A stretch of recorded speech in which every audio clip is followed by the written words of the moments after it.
துபாயில் ராகம் சைவ உணவகத்தின் 3ஆம் கிளை திறப்பு. நடிகை ரெஜினா கெசன்ட்ரா பங்கேற்பு.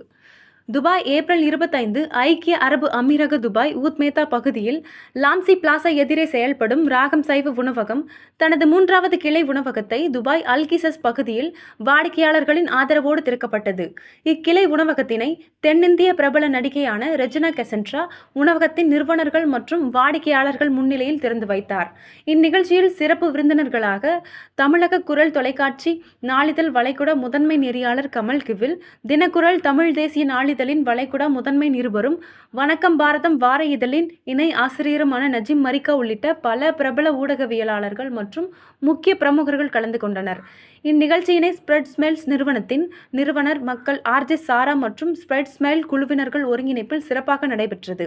இந்நிகழ்ச்சியில் கலந்து கொண்ட முக்கிய பிரமுகர்கள் அனைவருக்கும் ராகம் உணவகத்தின் நிறுவனர்கள் மகாதிர் முகமது கமாலுதீன், அம்ஜத் பாஷா அன்வர் ஆகியோர் மலர் கொத்து கொடுத்து பொன்னாடை போர்த்தி வரவேற்று அனைவருக்கும் நன்றி கூறி கௌரவித்தார்.